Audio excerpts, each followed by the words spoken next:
You need to help your brother. Family comes first, Mariana. I stared at my phone, reading the text message from my father for the third time. The audacity was breathtaking. My hands trembled as I sat at my kitchen table in Milwaukee, Wisconsin, trying to process what he was asking. $2,200 for my brother's graduation party. Not a request, a demand. My name is Mariana, and I'm 29 years old. I work as a dental hygienist at a busy practice downtown, and I'm a single mother to the most wonderful 5-year-old boy named Lucas. His father left before he was born, and honestly, that was probably for the best. What wasn't for the best was my own family's treatment of us over the years. I looked across the room at Lucas, who was building a tower with his blocks on the living room floor. His dark curls bounced as he concentrated, tongue poking out slightly the way kids do when they're focused. He had no idea what had happened just 3 days ago. Or maybe he did. And he was just better at hiding his hurt than I gave him credit for. 3 days ago was Lucas's 5th birthday party. I had sent invitations to my parents, my brother Tyler, and my younger sister Bethany 6 weeks in advance.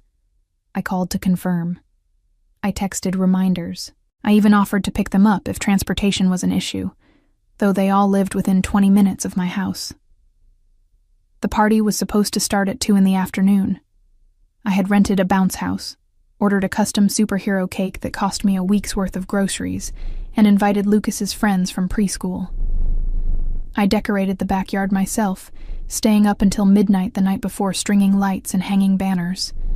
Lucas kept asking when Grandpa and Grandma were coming, when Uncle Tyler would arrive. He wanted to show them his new bicycle, the one I'd saved for months to buy. Every car that passed, he'd run to the window, pressing his little hands against the glass. "Are they here, Mama?" My heart broke a little more each time I had to say no, not yet. By 3 o'clock, all his friends had arrived.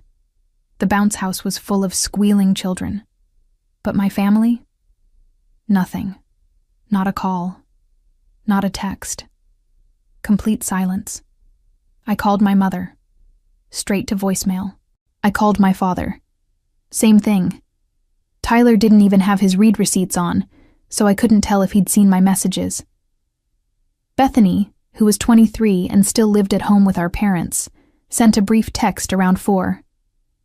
"Sorry, something came up." Something came up. That was it. No explanation. No apology to Lucas. Just those 3 words. I smiled through the party, took photos, helped Lucas blow out his candles. But inside, I was dying. Watching him glance at the door every few minutes, hope fading from his eyes each time, was torture. When the last guest left and I was cleaning up wrapping paper and cake crumbs, Lucas came up to me. His voice was so small. "Mama, did I do something wrong? Is that why they didn't come?" I pulled him into my arms, fighting tears. "No, baby. You didn't do anything wrong. Not a single thing." But sitting here now, reading my father's text demanding money for Tyler's graduation party, I realized something. This wasn't the first time. It wasn't even the second time. This was a pattern. And I had been too blind, or too hopeful, or too desperate for their approval to see it clearly. Last year, they had also skipped Lucas's 4th birthday. My mother claimed she had a headache. My father said he had to work. Tyler didn't respond at all. But 2 weeks later, when Tyler needed money for car repairs, my father had called me directly, expecting me to contribute $300 because that's what family does. I had paid it. Like an idiot, I had paid it. The year before that, they came to Lucas's 3rd birthday party, but left after 20 minutes because Bethany wanted to go shopping. They hadn't even watched him blow out the candles. I looked at my father's text again. The message was clinical, transactional. "Tyler's graduation party is next month. We need $2,200 to cover the venue and catering. Your mother and I are contributing $1,500. You and Bethany should split the rest. Send $2,200 by Friday." The math didn't even make sense. If they were contributing $1,500 and Bethany and I were splitting the rest, why would I owe $2,200? But that was typical of my father. Numbers were whatever he needed them to be to get what he wanted. I thought about my savings account, the one I had been building for Lucas's future, for emergencies, for the security we didn't have. $2,200 would wipe out nearly a third of it. For a party. For my brother. The same brother who couldn't be bothered to show up for my son's birthday. Something hardened in my chest. A decision forming, sharp and clear. I had spent my entire adult life trying to be the good daughter, the reliable one, the one who showed up and paid up and never complained. Where had it gotten me? Sitting alone at my kitchen table while my son asked if he'd done something wrong. I opened my banking app and stared at the screen for a long moment. Then I typed in the amount, $1. In the memo line, I wrote, "Best wishes." I hit send before I could second-guess myself. The confirmation screen glowed on my phone. Payment sent, $1. My heart pounded. I had never defied my father like this. Never. Growing up, he ruled our household with an iron fist disguised as disappointed silence. He didn't yell often, but his quiet disapproval could crush you. My mother enabled every bit of it, always siding with him, always making excuses. I grew up in a house where Tyler could do no wrong, and Bethany was the baby who needed protecting. I was the middle child, the reliable one, the one who didn't need attention, because I could handle things myself. Parentification, I learned later in therapy. The term for when you turn a child into an adult too early. When I was 12 and Tyler was 9, I was the one making sure he had his homework done and his lunch packed. When Bethany was born, I was 14, and suddenly I had a third shift, making bottles, changing diapers, walking the floors at night when she cried so my parents could sleep. Mariana's so responsible, people would say, and my parents would beam with pride. What they meant was, Mariana's so useful. I learned not to ask for help. When I wanted to go to the homecoming dance in high school, my mother said we couldn't afford the dress, but 3 months later Tyler got a brand new gaming console for his birthday. When I graduated high school, we had cake at home. When Tyler graduated 2 years ago, they threw him a party at a restaurant and invited 50 people. The pattern was so clear now, looking back. But when you're living it, when it's all you know, you think maybe this is just how families work. Maybe you're asking for too much. Maybe you're being selfish. Getting pregnant with Lucas at 23 had been unplanned. His father, a guy I'd dated for 4 months, disappeared when I told him. My parents' reaction was predictable. Disappointment wrapped in, "we'll support you" statements that never quite materialized into actual support. They didn't come to any of my prenatal appointments. Didn't help me set up the nursery. When I went into labor 2 weeks early and called my mother in a panic, she said she couldn't come to the hospital because she had plans with Bethany. I had Lucas alone. Well, not entirely alone. A wonderful nurse named Patricia held my hand through the worst of it. But no family. No one who was supposed to love me unconditionally. After Lucas was born, things got slightly better. My parents would visit occasionally, bring small gifts. They liked showing pictures of their grandson to their friends. But the deeper issues remained. Every family gathering was structured around what Tyler needed, what Bethany wanted. Lucas and I were afterthoughts. When Lucas was 18 months old, my car broke down. I called my father because I didn't know what else to do. The repair estimate was $800, money I didn't have. He lectured me for 20 minutes about financial responsibility before finally agreeing to lend me the money. Lend, not give. I paid him back in full within 6 months, even though it meant eating rice and beans for weeks. 2 years later, Tyler totaled his car driving drunk. My father paid for the replacement vehicle outright. $12,000, just like that. Tyler never paid him back. When I asked my mother about the double standard, she said, "Tyler's going through a hard time. He needs our support." And apparently I didn't. I had tried to talk to them about it once, about a year ago.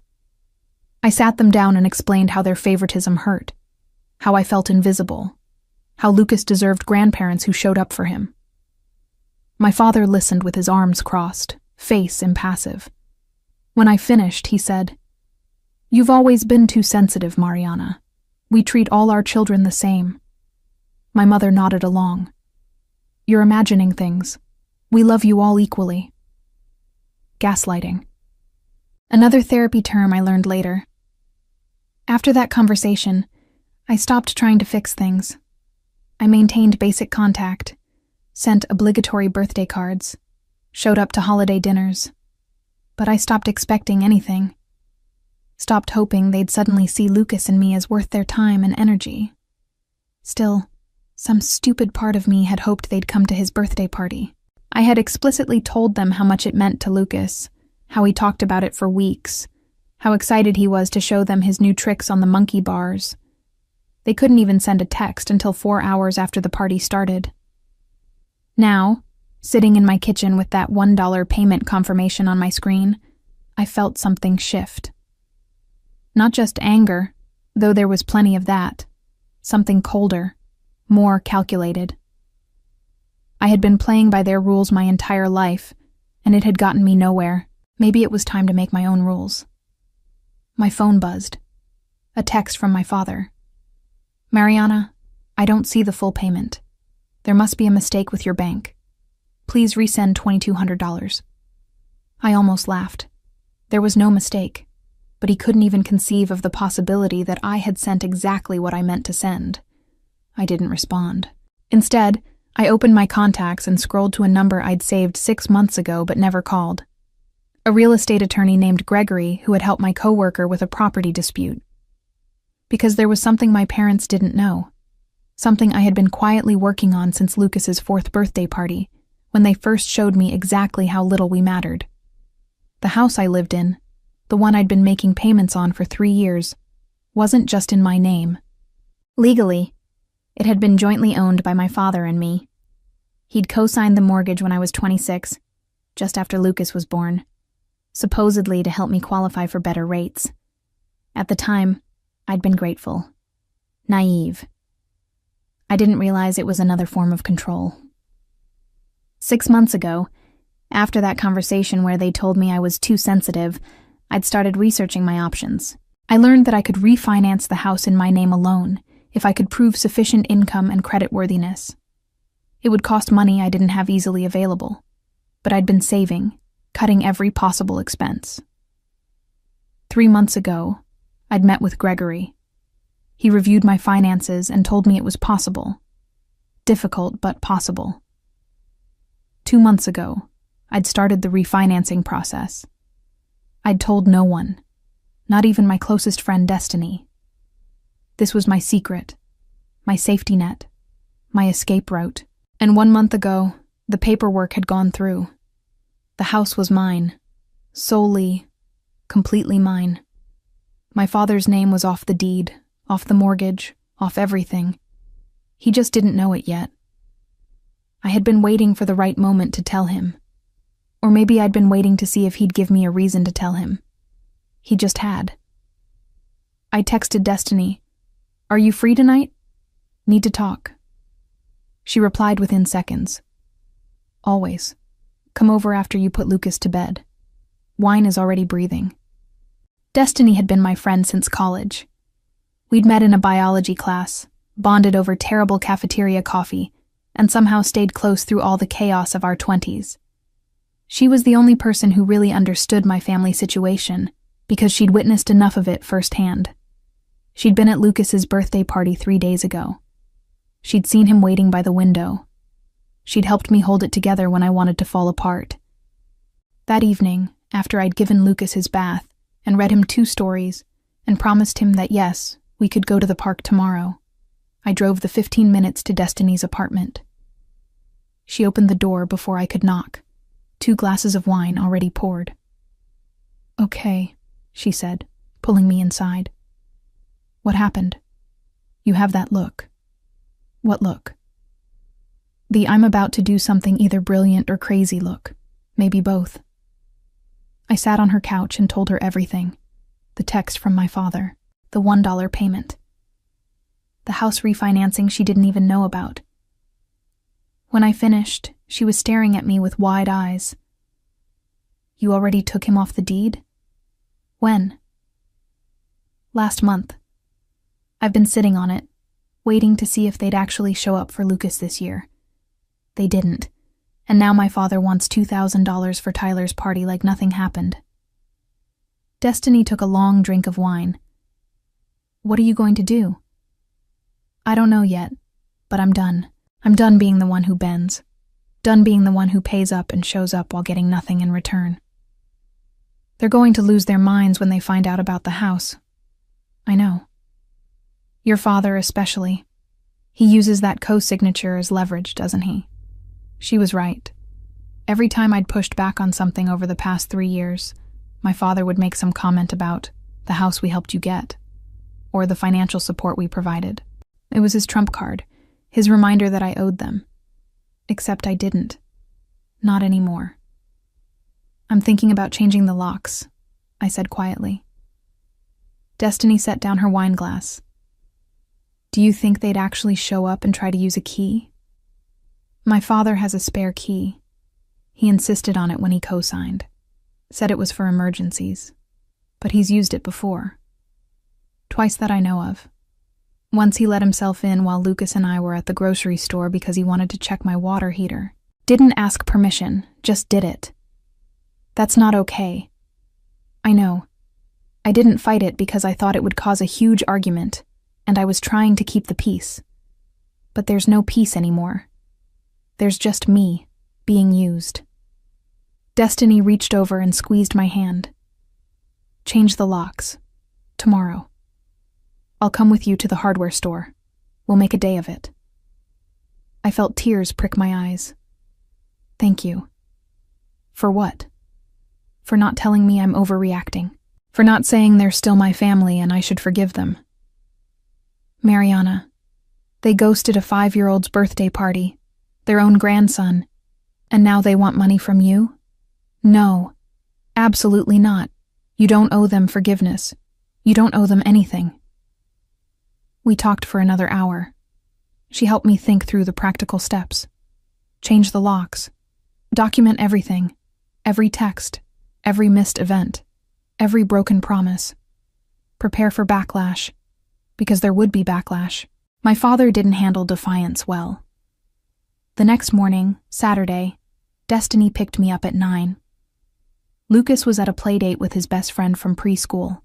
A standing weekend arrangement that gave me a few hours to handle adult tasks. We went to the hardware store and bought new deadbolts for both the front and back doors. The guy at the counter, an older man with kind eyes, showed us how to install them. "Easy enough," he said. "Anyone can do it with a screwdriver in about 20 minutes." Back at home, I changed both locks. The physical act of removing my father's key from the equation felt symbolic. Every turn of the screwdriver was a small revolution. When I finished, I stood on my front porch and looked at the new brass deadbolt. My house, my locks, my rules. My phone buzzed with another text from my father. "Mariana, it's been 2 days. I need that money transferred by tomorrow, or we can't confirm the venue for Tyler's party. Stop playing games." Playing games, as if my entire life wasn't a game to them. One where the rules kept changing to benefit everyone but me. I texted back. I sent what I could afford. Best wishes to Tyler. 3 dots appeared immediately, showing he was typing. They disappeared. Appeared again. This happened 4 times before his response finally came through. "What you sent was insulting. Your brother deserves better than your petty behavior. We'll discuss this in person. I'll be by your house tomorrow at noon." My heart rate spiked. Tomorrow was Sunday. Lucas would be home. I didn't want him to witness whatever confrontation was coming. I texted Destiny. "My father is coming here tomorrow at noon. Can Lucas stay with you for a few hours?" Her response was immediate. "Absolutely. Bring him over at 11. We'll make cookies." I made another decision right then. I called Gregory, the real estate attorney. He answered on the 3rd ring. Hi, Gregory. It's Mariana. We spoke a few months ago about the house refinancing. Of course. Is everything all right with the paperwork?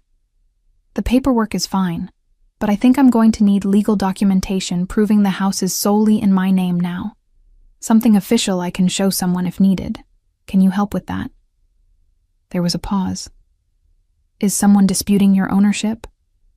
Not yet, but they might try, and I want to be prepared. I can have certified copies of the deed and mortgage documents ready by Monday morning. I'll also draft a letter summarizing the ownership transfer if you think that would help. That would be perfect. Thank you. After I hung up, I sat in my quiet house and let myself feel the fear. Because I was scared. Terrified, actually. I was challenging my father's authority for the first time in my life, and I knew he wouldn't take it well. But I was also exhausted. Exhausted from trying to earn love that should have been freely given. Exhausted from watching my son's face fall every time my family chose not to show up. Exhausted from being the designated family doormat.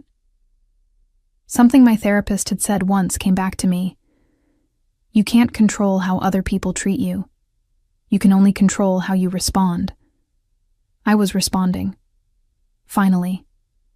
That night, I lay in bed and thought about what would happen tomorrow. My father would show up expecting to lecture me, expecting me to cave and transfer the money like I always did. He'd probably threaten to use his key if I didn't answer the door quickly enough. Except he wouldn't have a key that worked anymore. And the house he thought gave him power over me was no longer his to claim. I didn't sleep much. Every time I closed my eyes, I imagined the confrontation. His anger.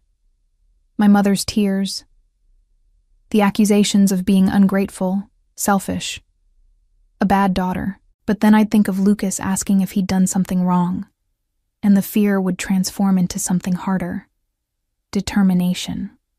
Sunday morning, I took Lucas to Destiny's apartment. I packed his favorite toys, some snacks, and told him he got to have a special cookie-making day with Auntie Destiny. "Why can't you stay, Mama?" he asked. "I have some boring grown-up stuff to handle at home, but I'll pick you up in a few hours and we'll get ice cream, okay?" His face lit up. "Okay." Destiny gave me a hug at the door. "You've got this. Call me if you need backup." "I will." I drove home with my hands shaking slightly on the steering wheel. At 11:45, I made sure all the curtains were closed. I didn't want my father seeing inside. Didn't want him to think he had any right to my space. At exactly noon, I heard a car pull into my driveway. Through the peephole, I watched my father get out, my mother in the passenger seat staying put. Typical. She'd let him handle the confrontation, then claim later she had tried to keep the peace. He walked up to my front door with the confidence of someone who expected to be obeyed. I watched him knock, counted to 10. Knocked again. Harder. Then I watched him reach into his pocket and pull out a key. I watched through the peephole as my father inserted the key into the lock.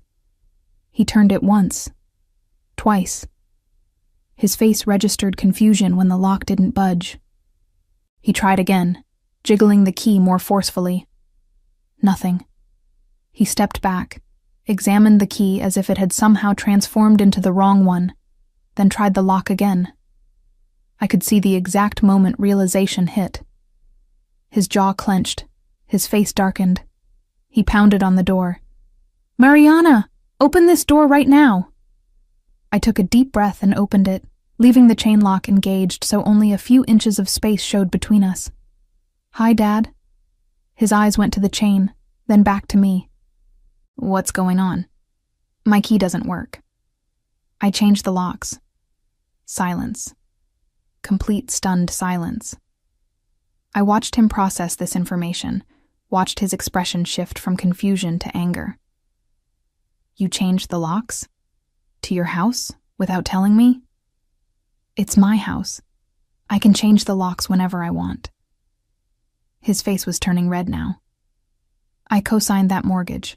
I have a right to access. You co-signed the original mortgage 3 years ago. I refinanced last month.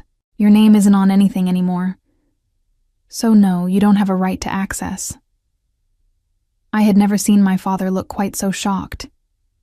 His mouth opened and closed like he couldn't find words. Behind him, I could see my mother getting out of the car now, clearly sensing something was wrong. You refinanced? He finally managed. When? Why wasn't I informed? I wasn't required to inform you. It's my property. Mariana, what has gotten into you? First, you send an insulting dollar to your brother. Now you're changing locks and going behind my back with legal matters? I didn't go behind your back. I handled my own business. There's a difference. My mother reached the porch. What's happening? Gary, why are you shouting? Your daughter has apparently lost her mind. She changed the locks and refinanced the house without telling us. My mother's eyes widened. She looked at me with an expression I couldn't quite read. Mariana, honey, why would you do that?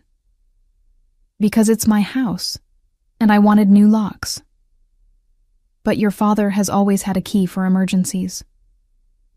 There won't be any emergencies that require him to let himself into my home unannounced. My father's voice rose. This is about the money, isn't it? You're throwing a tantrum because I asked you to contribute to your brother's graduation party. You didn't ask. You demanded. And you demanded it 3 days after you all skipped Lucas's birthday party without even a phone call. We explained that. Your mother had a migraine.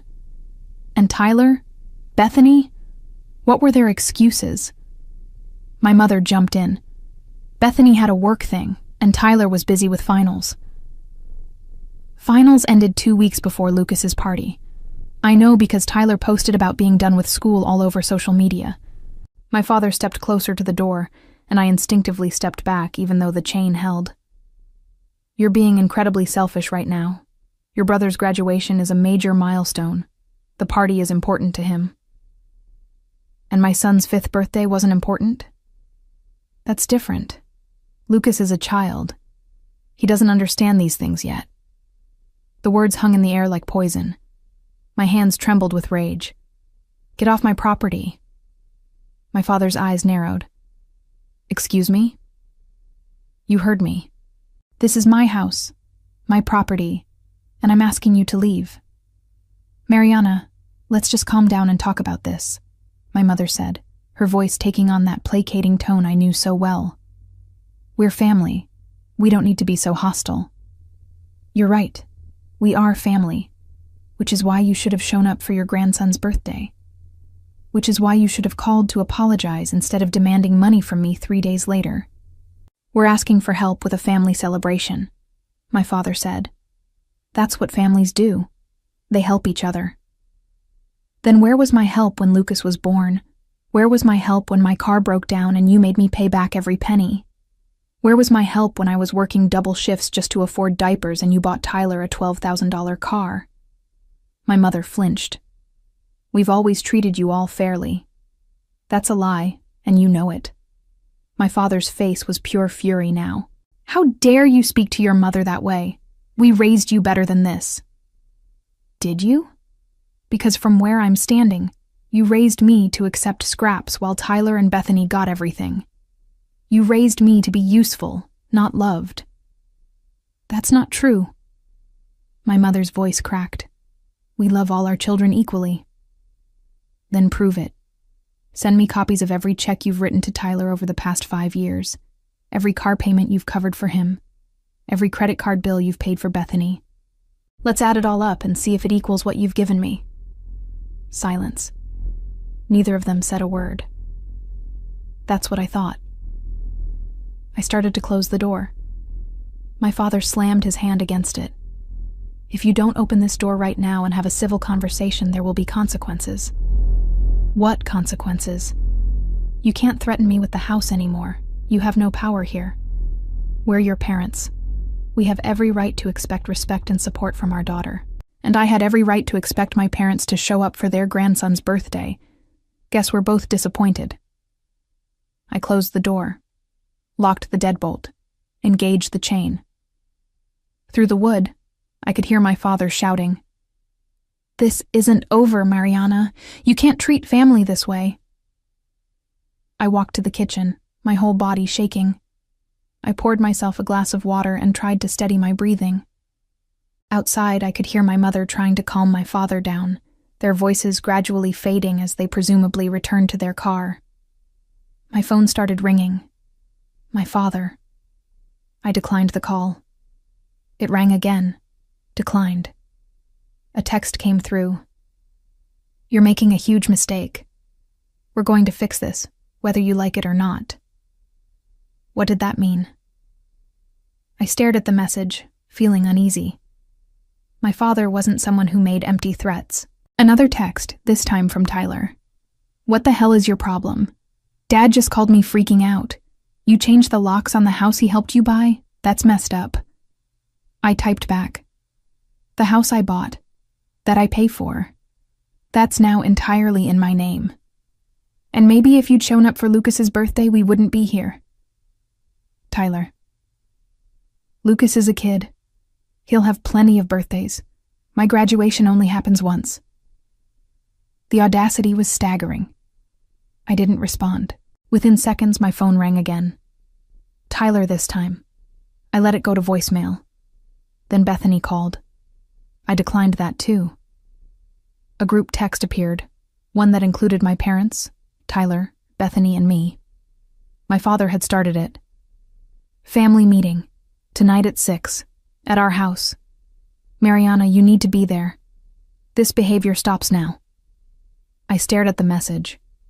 The presumption that I would just show up, that I would fall in line like always, made my blood boil. I typed, "No." Just that. One word. My father. "This isn't optional." Me. "I'm an adult. It's absolutely optional, and I'm declining." Tyler. "Come on, Mariana. Stop being dramatic." Bethany. "We just want to talk. Why are you being so difficult?" My mother. "Please, honey, let's work this out as a family." I turned my phone on silent and set it face down on the counter. I couldn't deal with this anymore. Not right now. I called Destiny. "Can I pick up Lucas in an hour instead of now? I need a minute."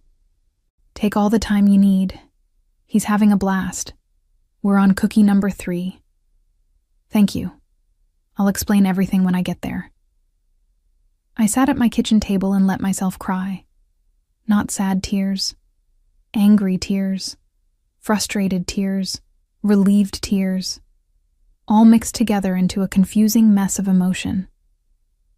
I had just stood up to my father for the first time in my life. I had set a boundary and enforced it. But instead of feeling triumphant, I felt terrified, because I knew this wasn't over. My father's text had promised consequences, and he always followed through on his threats. What scared me most was that I didn't know what those consequences might be. An hour later, I drove to Destiny's apartment to pick up Lucas. He came running to the door with chocolate on his face and a huge smile.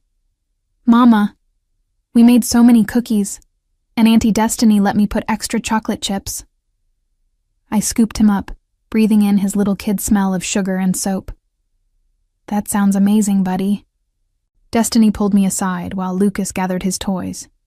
"How did it go?" "About as well as expected. He tried to use his old key, realized it didn't work, and lost his mind. I told them to leave. Now my entire family is having a meltdown via group text." "Let me see." I handed her my phone.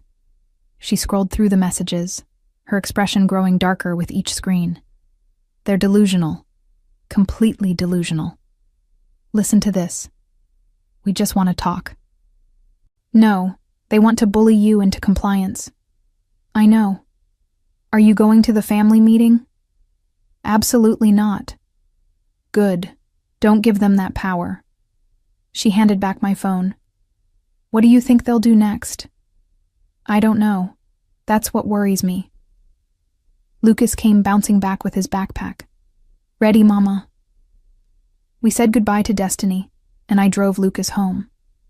The whole drive, he chattered about cookies, and how Auntie Destiny taught him a new song. His innocence, his joy. It reminded me why I was doing this. Not for me, for him. So he'd grow up knowing he deserved better than what I'd accepted. That evening, at exactly 6 o'clock, my phone exploded with notifications. The family meeting had apparently started without me, and they were not happy about my absence. Tyler, seriously? You're really not coming? Bethany, this is so disrespectful. My mother, we're all here waiting for you. Please reconsider. My father, your absence speaks volumes about your character. I didn't respond to any of it. Instead, I made dinner for Lucas, chicken nuggets and green beans, his favorite. We ate together at the kitchen table, and he told me about a spider he'd seen at preschool last week. It was this big, Mama. He spread his hands about 2 inches apart. Wow, that's huge. Yeah, and Miss Katie said it was a garden spider, and they're friendly. That's good to know. After dinner, bath time, and 2 bedtime stories, I tucked Lucas into bed. He looked up at me with those big brown eyes. Mama, are we going to have another birthday party for me? My heart clenched. What do you mean, honey? Like a do-over party, since Grandpa and Grandma and Uncle Tyler didn't come to the first one? Oh, sweetheart. I sat on the edge of his bed and brushed his curls back. We already had your party. You had all your friends there, and it was so much fun, remember? Yeah, but I wanted to show Grandpa my new bike. I know you did. Do you think they'll come next year? I wanted to lie, wanted to protect him from the truth. But I also didn't want to give him false hope. I don't know, baby. But you know what I do know? That you are so loved. By me, by Auntie Destiny, by all your friends. And that's what matters. He thought about this for a moment. Okay, Mama. Okay. Now get some sleep. We have park day tomorrow, remember? His face brightened. Oh, yeah. Can we go on the swings? As many times as you want. After he fell asleep, I went to my own room and checked my phone. 17 missed calls, 34 text messages, all from various family members. The messages had evolved from annoyed to angry to almost frantic. My mother. Mariana, please call us. Your father is very upset. Tyler. You're being a child. Just apologize and send the money. Bethany. I can't believe you're doing this to Mom and Dad. They don't deserve this. My father. Last chance. Call me by 9 tonight or I'm coming to your house tomorrow and we're settling this. It was 8:45. I had 15 minutes to decide if I was going to call him back. I didn't. At 9:15, my father sent one final text. Fine, have it your way, but don't say I didn't warn you. I lay in bed that night, anxiety churning in my stomach. What did he mean? What was he going to do? The next morning was Monday. I dropped Lucas at preschool and went to work. My dental practice was busy, which was good. It kept my mind occupied. Between patients, I checked my phone. Nothing from my family. The silence felt ominous. During my lunch break, I drove to Gregory's office to pick up the certified documents he'd promised. He handed me a thick manila envelope. Everything you need is in here. Certified copies of the new deed, the refinanced mortgage documents, and a letter from me explaining the ownership transfer with legal citations. If anyone questions your ownership, this should clear it up immediately. Thank you so much. Can I ask what's going on? You seem stressed. I gave him a brief summary. His expression grew concerned. Keep these documents somewhere safe, and if things escalate, don't hesitate to call the police. Family dynamics can get complicated, but the law is clear. It's your property. I drove back to work with the envelope on my passenger seat, feeling slightly better. I had proof, legal, certified proof that the house was mine. The afternoon passed uneventfully. I picked up Lucas from preschool, and we went to the park like I'd promised. Watching him on the swings, hearing his laughter, reminded me what mattered. We got home around 5:30. Lucas went straight to his toy box while I started preparing dinner. I was chopping vegetables when I heard a car pull into my driveway. Through the kitchen window I saw my father's car, and my mother's, and Tyler's truck, and Bethany's sedan. They were all here. My stomach dropped. I quickly pulled out my phone and texted Destiny. My entire family just showed up at my house, all of them. Her response was immediate. Do you want me to come over? Not yet, but stay on standby. I watched as they all got out of their vehicles and approached my front door. My father led the way, my mother beside him. Tyler and Bethany followed. The doorbell rang. Lucas looked up from his toys. Who's that, Mama? Just some visitors, honey. Stay here, okay? Keep playing. I walked to the front door and looked through the peephole. All 4 of them stood on my porch, looking like an intervention team. I opened the door with the chain still engaged. We need to talk, my father said without preamble. No, we don't. Mariana, please, my mother said. Let us in. Let's discuss this like adults. There's nothing to discuss. I'm not giving you money for Tyler's party. The house is in my name. End of discussion. Tyler pushed forward. Come on. This is ridiculous. Just let us in. No. My father's voice hardened. Mariana, if you don't open this door right now, we're going to have a serious problem.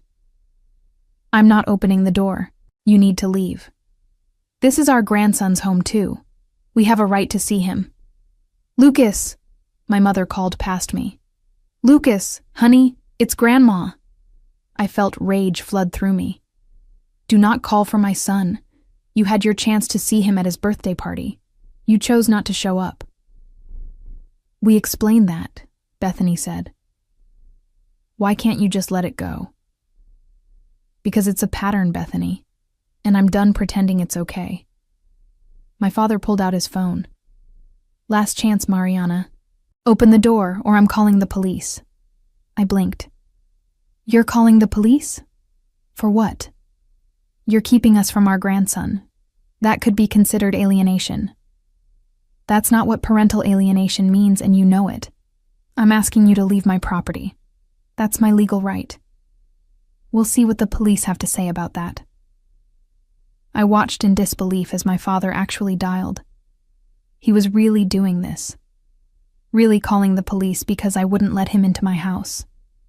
Yes, I need to report a situation, my father said into his phone, his voice taking on a concerned, reasonable tone. My daughter is refusing to let us see our grandson. We're at her house now, and she won't even talk to us properly. We're worried about the child's welfare. I couldn't believe what I was hearing. He was twisting the entire situation, making it sound like I was the problem, like Lucas was in danger. The address is 2847 Maple Street, he continued. Yes, we'll wait here. Thank you. He hung up and looked at me with satisfaction. The police are on their way. Maybe they can talk some sense into you. My hands were shaking, but I forced my voice to stay calm. You're making a mistake. The only mistake is yours. You've forgotten who your family is. We're here to remind you. I closed the door and engaged the deadbolt. My heart was racing. I had maybe 15 minutes before the police arrived. I needed to be prepared. I grabbed the manila envelope from Gregory and pulled out all the documents, laying them on my coffee table where they'd be easy to access. Then I pulled out my phone and opened my photo app. I scrolled back 3 days to Lucas's birthday party. I had taken so many photos. The decorated backyard, the bounce house, the superhero cake, and time-stamped throughout the afternoon. Photos of Lucas by the window, waiting, looking at the driveway, checking the door. I also had screenshots. Every text message from the week before the party where I'd confirmed with my parents, Tyler, and Bethany that they were coming. Every, yes, we'll be there, response. Every broken promise documented. The group texts from Sunday were there too. The demands for money. The hostile messages when I refused. I opened a voice recording app and hit record. If the police were coming, I wanted documentation of every word said from this point forward. Lucas came into the living room. "Mama, why are Grandpa and Grandma outside?" I knelt down to his level. "They wanted to visit, but now's not a good time. Some police officers might come by to talk to Mama for a minute, okay? It's nothing to worry about. Just boring grown-up stuff." His eyes got wide. "Police? Like the ones with the cars that go wee-oo-wee-oo?" "Exactly like that. But remember, police officers are helpers. They're going to help Mama explain something. You just stay in here and play, okay?" "Okay, Mama." 12 minutes later, I saw the police cruiser pull up. One officer got out, a woman in her 40s with her hair pulled back in a tight bun. She approached my porch where my family was still standing. I could hear muffled conversation through the door. My father's voice, animated and concerned. My mother's softer responses. The officer asking questions. Then there was a knock. "Ma'am, this is Officer Patricia Keene with the Milwaukee Police Department. Can you open the door, please?" I took a deep breath, picked up the manila envelope, and opened the door. This time I removed the chain entirely and stepped out onto the porch, pulling the door closed behind me so Lucas wouldn't hear. "Hello, officer." She looked at me carefully. "I'm Officer Keene. Are you Mariana?" "Yes." "Your father called with concerns about his grandson's welfare and reported that you're refusing to let family members see the child. Can you tell me what's going on here?" My father started to speak, but Officer Keene held up a hand. "Sir, I'd like to hear from her first, please." I took another breath. "My son is fine. He's inside playing with his toys. He had his 5th birthday party last week, and my parents, brother, and sister were all invited. They confirmed they would attend. None of them showed up, not even a phone call to say they couldn't make it. 3 days later, my father texted demanding $2,200 for my brother's graduation party. When I declined, he became hostile. Yesterday he showed up here with my mother, and when his key didn't work because I'd changed the locks on my own home, he became angry. Today, the entire family showed up unannounced, and when I asked them to leave, my father threatened to call the police, which he did. Officer Keene's expression didn't change, but I saw her eyes shift to my father. "Is this accurate?" "That's a very one-sided version of events," my father said. "What she's not telling you is that I co-signed the mortgage on this house. I have a vested interest and a right to access. Do you currently co-own the property?" "Well, I co-signed the original mortgage." "That's not what I asked. Are you currently listed as an owner on the deed?" My father hesitated. "I'm not sure about the current status."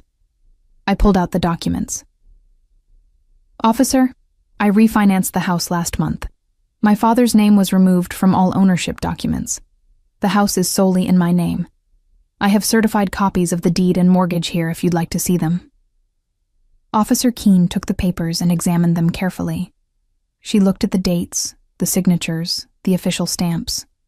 Then she looked at my father. "Sir, according to these documents, you have no legal ownership of this property. Is that correct?" My father's jaw clenched. "The original mortgage..."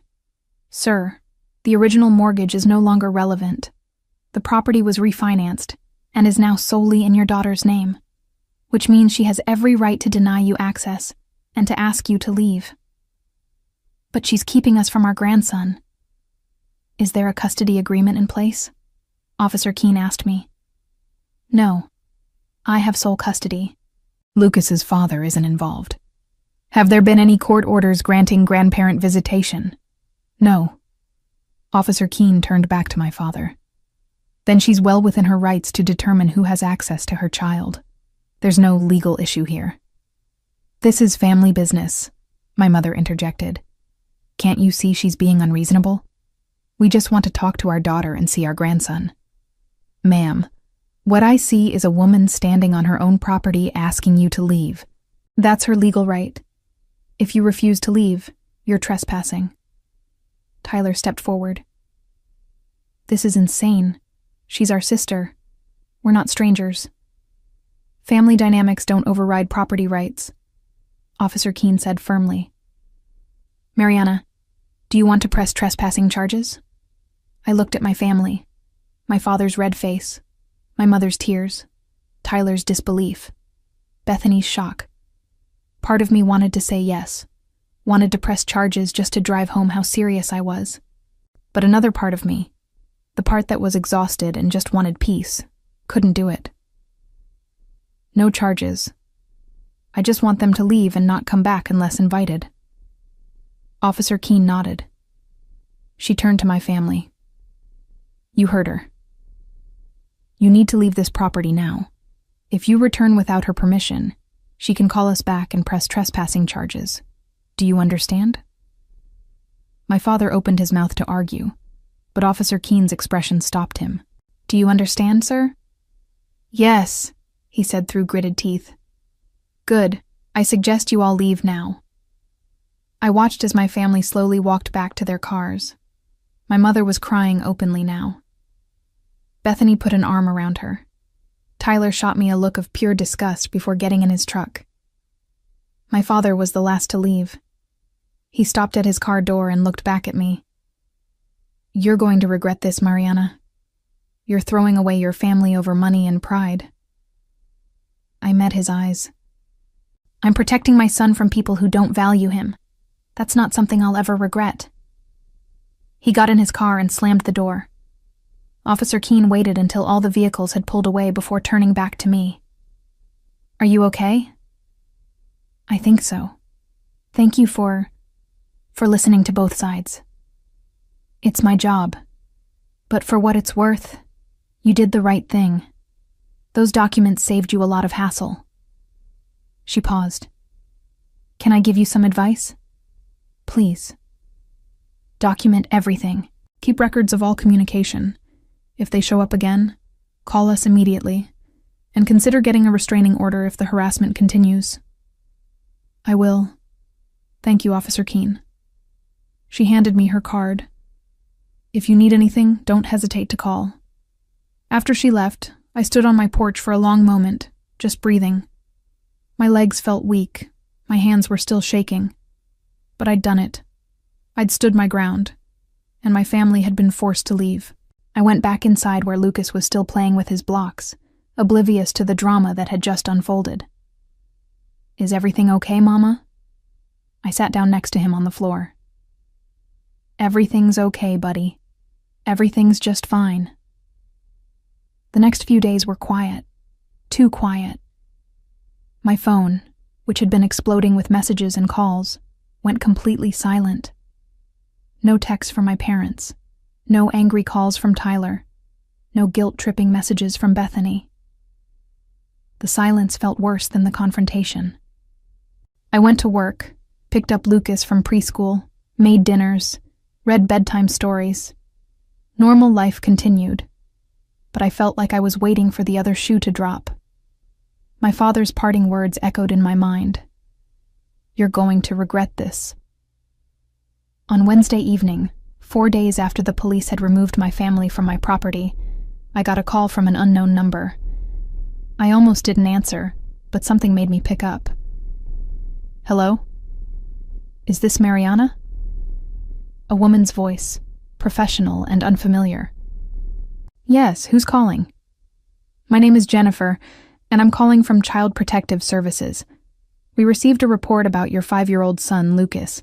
I'd like to schedule a home visit to follow up on some concerns that were raised. My blood ran cold. What concerns? I can't discuss the specifics over the phone, but I assure you this is standard procedure when we receive a report. Would tomorrow afternoon work for a visit? Around 2? My mind was racing. A report. Someone had reported me to CPS, and I knew exactly who. Yes, tomorrow at 2 is fine. Thank you. I'll see you then. After I hung up, I sat staring at my phone. My hands were shaking again, but this time with pure rage. My father had actually called CPS on me. He'd reported me as an unfit mother because I wouldn't give him money and wouldn't let him control my life anymore. I called Destiny immediately. He called CPS on me. My father actually called CPS. What? Are you serious? A caseworker named Jennifer is coming tomorrow at 2 for a home visit. They received a report with concerns about Lucas. That's insane. Lucas is healthy, happy, well cared for. Anyone with eyes can see that. I know, but I have to prove it now. I have to let a stranger come into my home and inspect how I parent, because my father is vindictive enough to weaponize the system against me. Destiny was quiet for a moment. Okay, here's what we're going to do. You're going to clean your house tonight. Make sure everything is organized, safe, and tidy. Tomorrow, before the caseworker arrives, I'm coming over. I'm bringing documentation. What kind of documentation? Lucas's preschool records showing perfect attendance and no concerns. Pictures from his birthday party showing a happy, healthy kid. Character references if you need them. We're going to make it impossible for them to find anything wrong, because there isn't anything wrong. Thank you, I whispered. And Mariana, after this is over, you need to consider that restraining order Officer Keene mentioned. Your father has escalated this beyond family drama. She was right. I knew she was right. That night, after Lucas went to bed, I cleaned my house more thoroughly than I ever had. I organized Lucas's toys, wiped down every surface, checked that all medications were properly stored and labeled, made sure there was plenty of healthy food in the refrigerator and pantry. I gathered Lucas's medical records, his preschool reports, his growth charts from his pediatrician. I barely slept. The next day, I took a personal day from work. Destiny arrived at noon with a folder full of documents. Preschool records, she said, spreading papers on my kitchen table. I called Miss Katie and explained the situation. She wrote a letter detailing Lucas's development, social skills, and general well-being.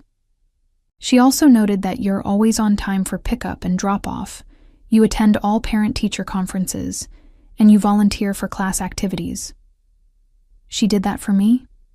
She was horrified when I told her someone reported you to CPS. She said it's obviously malicious and she'd be happy to testify to that if needed. I felt tears prick my eyes. I don't deserve you. Yes, you do.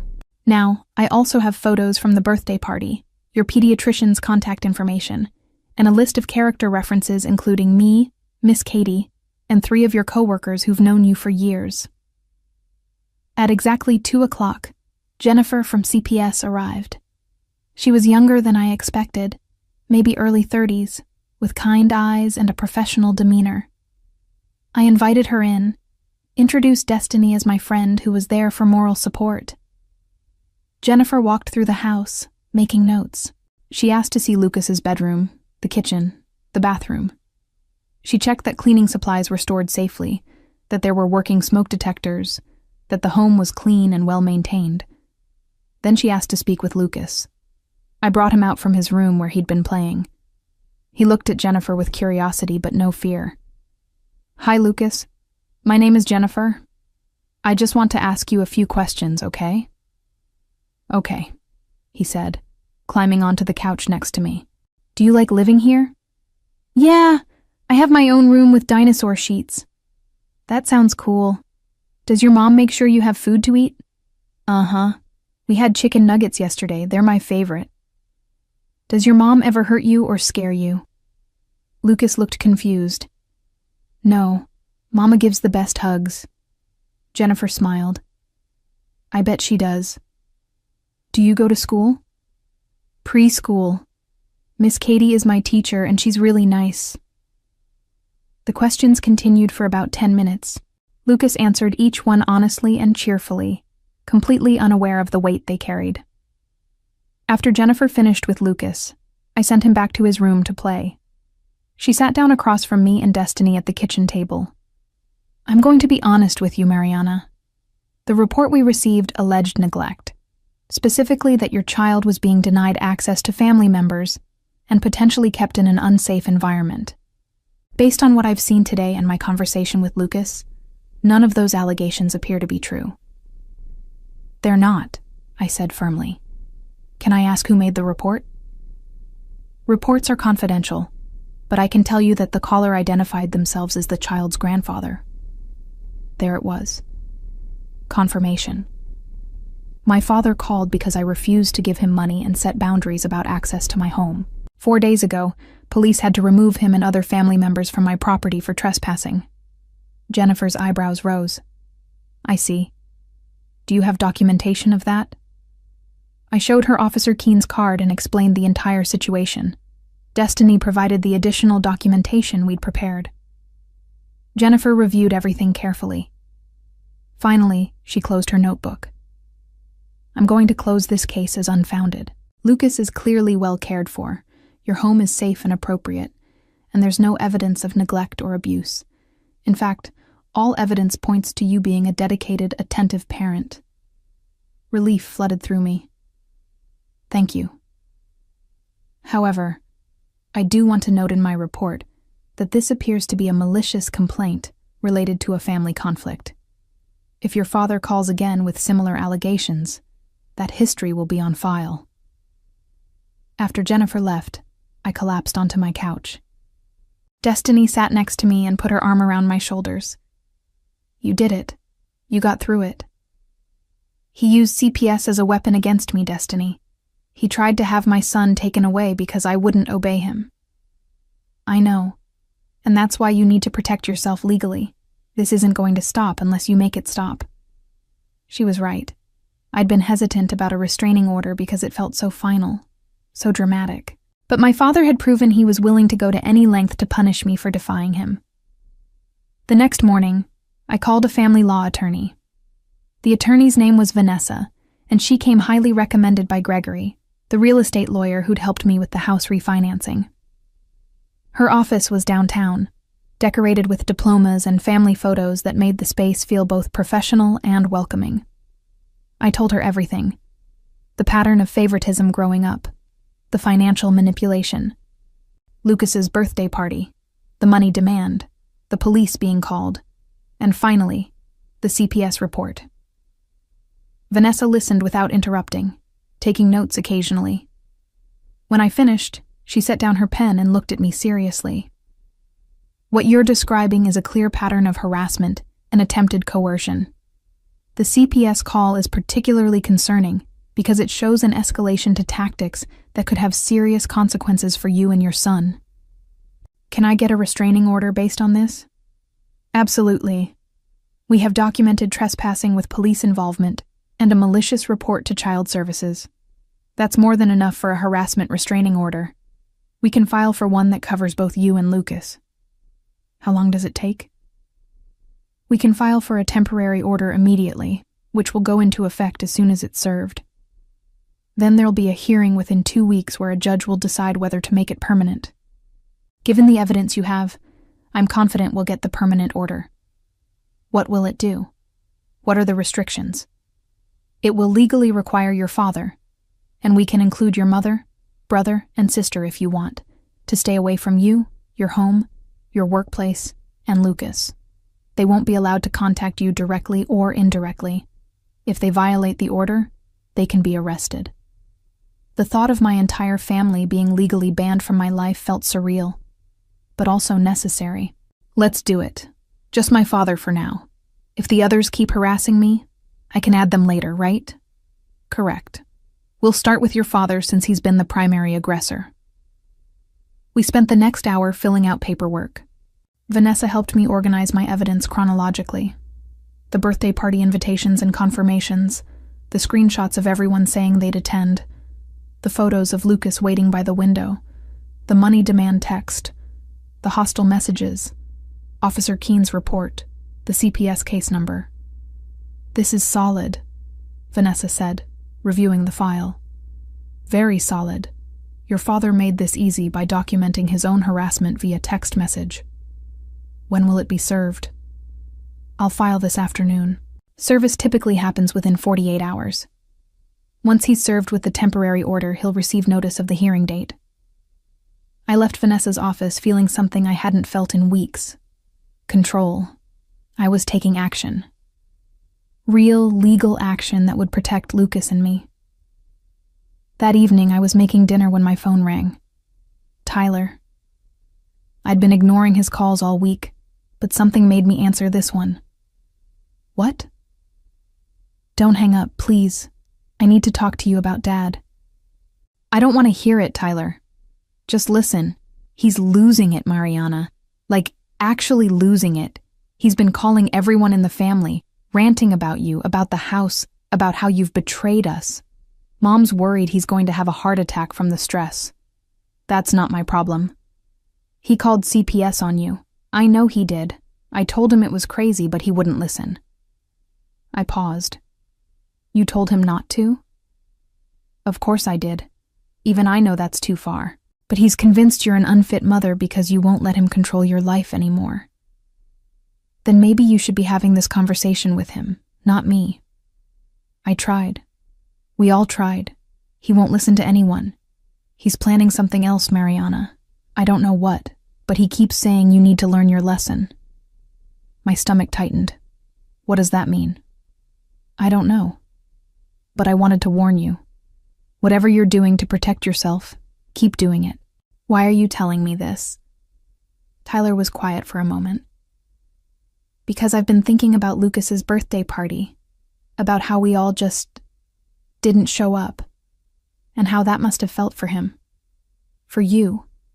And then Dad demanded money 3 days later like nothing happened. That was wrong, Mariana. I should have said something then. But you didn't. No, I didn't. I went along with it like I always do because it's easier than standing up to Dad. But what he's doing now, calling CPS, that's not okay. That's dangerous. Thank you for the warning, I said quietly. But Tyler, I need you to understand something. I'm done. I'm completely done trying to have a relationship with people who treat me like this. Including you. I get it. I do. I just wanted you to know. Be careful. After we hung up, I sat with Tyler's warning. My father was planning something else. More escalation. More attempts to punish me. Good thing I was already one step ahead. 2 days later, on Saturday morning, there was a knock on my door. I looked through the peephole and saw a man in a suit holding a folder. I opened the door with the chain engaged. Mariana. Yes? I'm a process server. I need to serve these documents to Gary. He checked his papers. Who I was told might be here. He doesn't live here. This is my house. The address I have is listed as his last known residence. That's incorrect. He's never lived here. I can give you his actual address. I wrote down my parents' address and handed it through the gap in the door. The process server thanked me and left. I smiled. My father had apparently been using my address for something. Maybe mail. Maybe as a backup address for legal purposes. Either way, whatever documents were being served to him, he was about to receive them at his actual home. That afternoon, I got my own visit from a process server, but this one was expected. It was confirmation that my father had been served with the temporary restraining order. My phone started ringing within an hour. My mother. I let it go to voicemail. She called again, and again. Finally, I listened to the voicemail. Mariana, what have you done? Your father just got served with some kind of court order saying he can't contact you or see Lucas. This is going too far. You need to drop this immediately. Call me back. I deleted the message. Another call came, this time from Bethany. Are you serious right now? A restraining order against Dad? Because of what? Money? You've officially lost your mind. Mom is hysterical. Fix this. Delete. Tyler texted. I warned you he was planning something. I didn't think you'd go nuclear first. Restraining order? Really? I replied. He called CPS and tried to have Lucas taken away. I'm protecting my son. Don't contact me again. That evening, Destiny came over with wine and takeout. We sat on my couch while Lucas played in his room. "How do you feel?" she asked. Terrified, relieved, guilty, angry, everything all at once. "The guilt will fade. You're doing the right thing." "Am I? I just got a restraining order against my own father." "Your father who called CPS on you with false allegations. Your father who showed up at your house with your entire family to intimidate you. Your father who has financially and emotionally manipulated you your whole life." "Yeah, Mariana, you are absolutely doing the right thing." I took a sip of wine. "The hearing is in 10 days. Do you think he'll show up?" "Definitely. He'll want to tell the judge his side of the story. Paint me as the ungrateful daughter who abandoned her family over money. Good thing you have evidence to prove otherwise." The next 10 days were the longest of my life. I went to work, took care of Lucas, prepared for the hearing with Vanessa. My family tried to contact me through every method they could think of. My mother created a new email account to send me long messages about how I was tearing the family apart. Bethany showed up at my workplace, forcing my office manager to ask her to leave. Tyler sent letters through the mail. I saved everything. Every email, every attempted contact, every violation of the spirit of the temporary order. Vanessa told me it would all help at the hearing. The hearing was on a Wednesday morning. I took the day off work and met Vanessa at the courthouse. My stomach was in knots as we waited in the hallway outside the courtroom. "Remember," Vanessa said, "answer questions directly and honestly. Don't get emotional if you can help it. Stick to the facts." "What if he lies? What if he tells the judge I'm the problem?" "Then we show the evidence. We have documentation of everything. His words versus your proof. The proof will win." At 9 o'clock, we entered the courtroom. My father was already there with his own attorney, a stern-looking man in an expensive suit. My mother sat in the gallery behind him, her face blotchy from crying. Tyler and Bethany were there too. I sat at the table with Vanessa and tried to breathe. The judge entered, and we all stood. Judge Margaret Sullivan was a woman in her 60s with sharp eyes and a no-nonsense demeanor. "We're here for a harassment restraining order petition filed by Mariana against Gary. Let's begin with the petitioner. Ms. Vanessa, please present your case." Vanessa stood and methodically walked through everything. She presented the texts showing the money demand, the photos from Lucas's birthday party with timestamps, the police report from when my family was removed from my property, the CPS case number and Jennifer's report stating the complaint was unfounded and appeared malicious. "Your Honor," Vanessa concluded, "the respondent has engaged in a clear pattern of harassment escalating to the use of government agencies as weapons of retaliation when the petitioner established reasonable boundaries. This behavior poses a threat to both the petitioner and her minor child." Judge Sullivan reviewed the evidence carefully. Then she looked at my father's attorney. "Counselor, your response." My father's attorney stood. "Your Honor, this is a family dispute that has been blown out of proportion. Mr. Gary is a concerned father and grandfather who has been unfairly cut off from his family. The petitioner changed the locks on a home he helped her obtain, refused to contribute to a family celebration, and has alienated him from his grandson. He made one call to CPS out of genuine concern. One call to CPS with allegations that were investigated and found to be completely unfounded," Judge Sullivan interrupted. "That's in the record. Perhaps he was mistaken about the conditions. Or perhaps, as the CPS investigator noted, it was a malicious complaint related to a family conflict. Continue." The attorney shifted uncomfortably. "Your Honor, families have disagreements. That doesn't warrant a restraining order. Mr. Gary has never physically threatened his daughter. He simply wanted to have a conversation. A conversation that required bringing the entire family to her home after she'd asked him to leave. A conversation that required police intervention. He was attempting to resolve the situation by trespassing on her property after she'd revoked his access." I could see my father's attorney struggling. The evidence was overwhelming. and Judge Sullivan clearly wasn't buying his arguments. "Does your client wish to testify?" the judge asked. "Yes, Your Honor." My father took the stand. He placed his hand on the Bible and swore to tell the truth. Then his attorney began questioning him. "Mr. Gary, can you explain your relationship with your daughter?" "I've always tried to be a good father. I helped her when she needed it. I co-signed her mortgage when she was a young single mother. I've been there for her." "And what happened to change that relationship?" "She became hostile when I asked her to contribute to her brother's graduation party. It was a reasonable request, family members supporting each other. But she refused and sent $1 as an insult." "Why did you go to her house with other family members?" "We were concerned. She'd changed the locks without telling us, refused to communicate. We wanted to make sure our grandson was okay." "And the CPS call?" My father's face reddened slightly. "I was worried. She was behaving erratically, cutting off family. I thought maybe Lucas wasn't being properly cared for." Vanessa stood for cross-examination.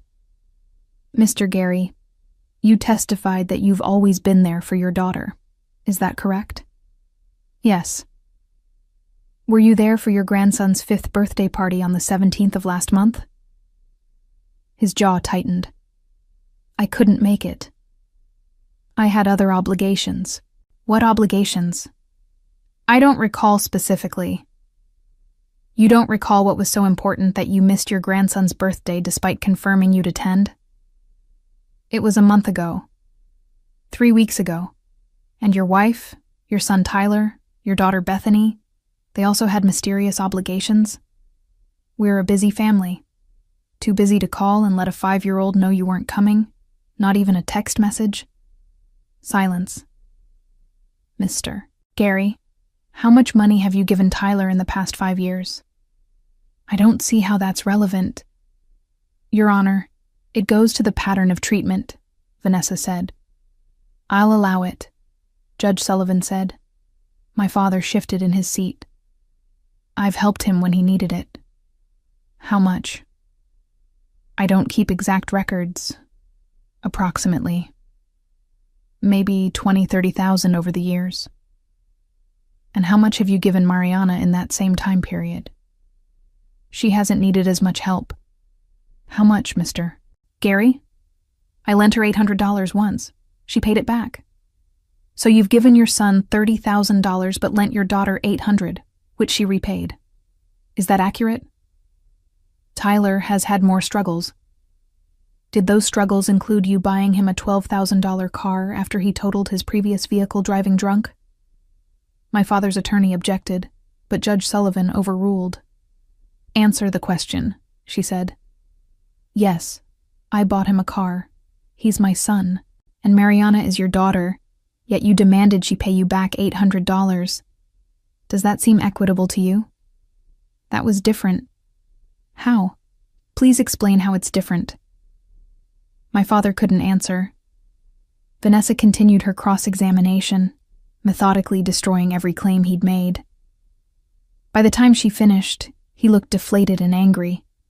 Judge Sullivan called for a brief recess. When we reconvened, she delivered her ruling. "I've reviewed all the evidence presented today. The pattern is clear. Mr. Gary has engaged in harassment, trespassing, and made a malicious report to Child Protective Services when the petitioner established reasonable boundaries. The temporary restraining order is hereby made permanent for a period of 4 years. Mr. Gary is prohibited from contacting Mariana or Lucas directly or indirectly, from coming within 500 feet of their home, workplace, or Lucas's school. Any violation will result in immediate arrest. This court is adjourned." I heard my mother gasp behind me. Bethany started crying. Tyler put his head in his hands, but all I felt was relief. Outside the courtroom, Vanessa shook my hand. "You did great in there. Thank you for everything. You protected your son. That's what matters." I drove home feeling lighter than I had in weeks. The restraining order was permanent. 4 years of legally enforced peace. That evening, I got one last message from a number I didn't recognize. "You won today, but you lost your family. I hope you're happy." It was clearly from my father, using someone else's phone to circumvent the order. I forwarded it to Vanessa with a note. "Violation of the restraining order?" Her response came quickly. "Forward to police. Keep documentation. If he continues, we'll add contempt charges." I sent the information to Officer Keene and blocked the unknown number. In the months that followed, my father tried twice more to contact me through intermediaries. Each time, I documented it and reported it. On the second violation, he spent a night in jail for contempt. After that, the contact stopped entirely. My mother sent one final email through a new account, begging me to reconsider, to think about family, to forgive. I didn't respond. Bethany tried to approach me at the grocery store once. I reminded her she wasn't on the restraining order yet, but she could be. She left. Tyler stopped trying altogether. The consequences for my family were exactly what they'd earned. My father's reputation in their community suffered when word got out about the restraining order. My mother, who'd enabled his behavior for decades, found herself isolated from the family events she'd always controlled. Tyler's graduation party happened, but it was small and quiet. Apparently, no one wanted to contribute the money I'd refused to give. Bethany, who'd always relied on our parents for financial support, had to get a second job when they told her they couldn't help her anymore because of legal fees from fighting the restraining order. They'd built their lives on control and favoritism, and when I removed myself from that equation, the whole structure crumbled. As for me, I thrived. Lucas started kindergarten and made wonderful friends. I got a promotion at work. Destiny and I took Lucas to the zoo, to museums, to parks. We built a life full of people who actually showed up, who actually cared. On Lucas's 6th birthday, we had another party. Smaller this time. Just his school friends, Destiny, a few co-workers I'd grown close to, and Miss Katie from his old preschool. No family drama. No waiting by the window. Just a happy kid blowing out candles surrounded by people who loved him. As I watched him laugh with his friends, I thought about the journey that had brought us here. The pain of finally seeing my family clearly. The fear of standing up to them. The relief of legal protection. The peace of boundaries enforced. Sometimes revenge isn't about grand gestures or dramatic confrontations. Sometimes it's simply refusing to play by rules designed to keep you small. Sometimes it's choosing yourself and your child over people who never chose you. I'd spent 29 years trying to earn my family's love. It took losing them completely to realize I'd never needed it in the first place. And honestly, I'd never been happier.